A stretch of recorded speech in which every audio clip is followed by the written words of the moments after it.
தாய் தமிழ் உறவுகளுக்கு வணக்கம். கோயில்பட்டியில் தேவேந்திரகுல மத்திய மாநில அரசு ஊழியர்கள் பொதுக்குழு கூட்டம் நடைபெற்றது.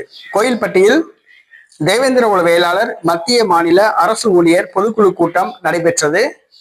இந்த கூட்டத்தில் 4 முக்கிய தீர்மானங்கள் நிறைவேற்றப்பட்டன. முதலாவது,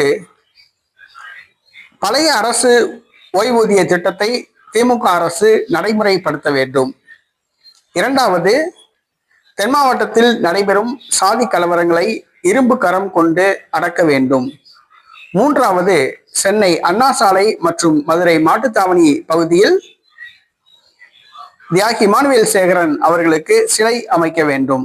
நான்காவதாக, மதுரை விமான நிலையத்திற்கு தியாகி இமானுவேல் சேகரன் பெயர் சூட்ட வேண்டும் என்று 4 முக்கிய தீர்மானங்கள் நிறைவேற்றப்பட்டன.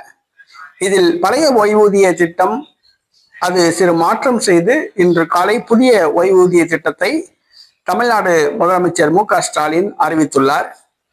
மற்றபடி சாதி கலவரங்களை இரும்பு கரம் கொண்டு திமுக அரசு அடக்குமா என்பது தெரியாது. ஏனென்று சொன்னால், எரிகிற நெருப்பில் குளிர் காய்வதுதான் திமுக.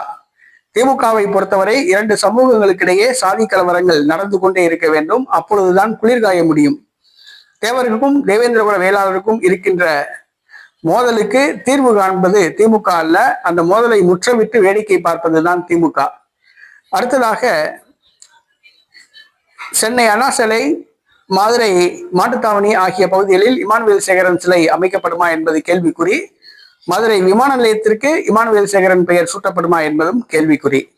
கோயில்பட்டியில் தேவேந்திரகுல வேளாளர் மத்திய மாநில அரசு ஊழியர் பொதுக்குழு கூட்டத்தில் இந்த 4 தீர்மானங்கள் நிறைவேற்றப்பட்டுள்ளன.